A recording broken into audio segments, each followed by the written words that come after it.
সব জায়গায় আমাকেই প্রতিবাদ করতে হবে। তোরা কোন বাল ফালাস হারামজাদা ছোট লোক। বাংলাদেশে কোনো মারু রাখবো না। এই যে হিন্দু আছে খানকির ফলারা লেস দেন 10%, নুনুর গোড়া কেটে দাও। হিন্দু মালুয়াও, হিন্দু মালু সালারপুত হিন্দু রাজাকার ব্যবসার ফলা বাঙালিদেরকে অসম্মান করে কথা বলেছে। ভারতের গোষ্ঠী চুদি, ভারত খানকির ফোলারা ব্যবসার ফোলারা আমাদের শোষণ করে।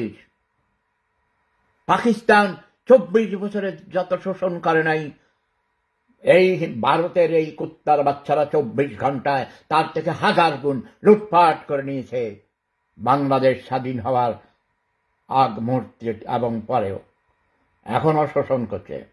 বাংলাদেশকে পার্মানেন্ট মার্কেট বানিয়েছিস খানকির ফোলারা। আমাদের তিস্তার পানি দিস নাই, ফারাক্কার বাঁধের সমস্যার সমাধান করিস নাই, বাংলাদেশে পচা ডিম সাপ্লাই করিস। খানকির ফোলারা কচ্ছপের ডিম পাঠাইয়া কস মুরগির ডিম। তোদেরকে আমরা গরুর গোস্ত খাইয়ে ছাড়বই ছাড়বো, এবং পুরা ভারতবর্ষকে ইসলামিক রাষ্ট্র বানাবো, সারা বিশ্বকে ইসলামিক রাষ্ট্র বানাবো, মুসলমান বানিয়ে ছাড়বো। কোনো হিন্দু, বৌদ্ধ, খ্রিস্টান, ইহুদি এই পৃথিবীতে রাখবো না, সবাইকে মুসলমান বানিয়ে ছাড়বো। ব্যবসার বলা রাজাকারের সোদা খানকির বলা একদম টেক্সট লিখলি, যখনই তুই টেক্সট লিখবি তখন তোর মাকে তুই, তোর বোনের তুই শোধ।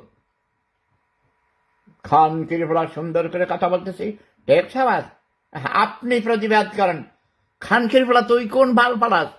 ব্যবসার ফোলা মাঝিবাজ, আমাকে সব কথা বলেছে তুই মাঝিবাজ, তুই ফোলাফোন দাস ছড়ার পথ। শোভন আমাকে বলেছে তুই নিজেই মাঝিবাজ। এই আমানুদ্দিন ভাই খানকির ফোলারা ধরা পড়ছে, বুঝছ?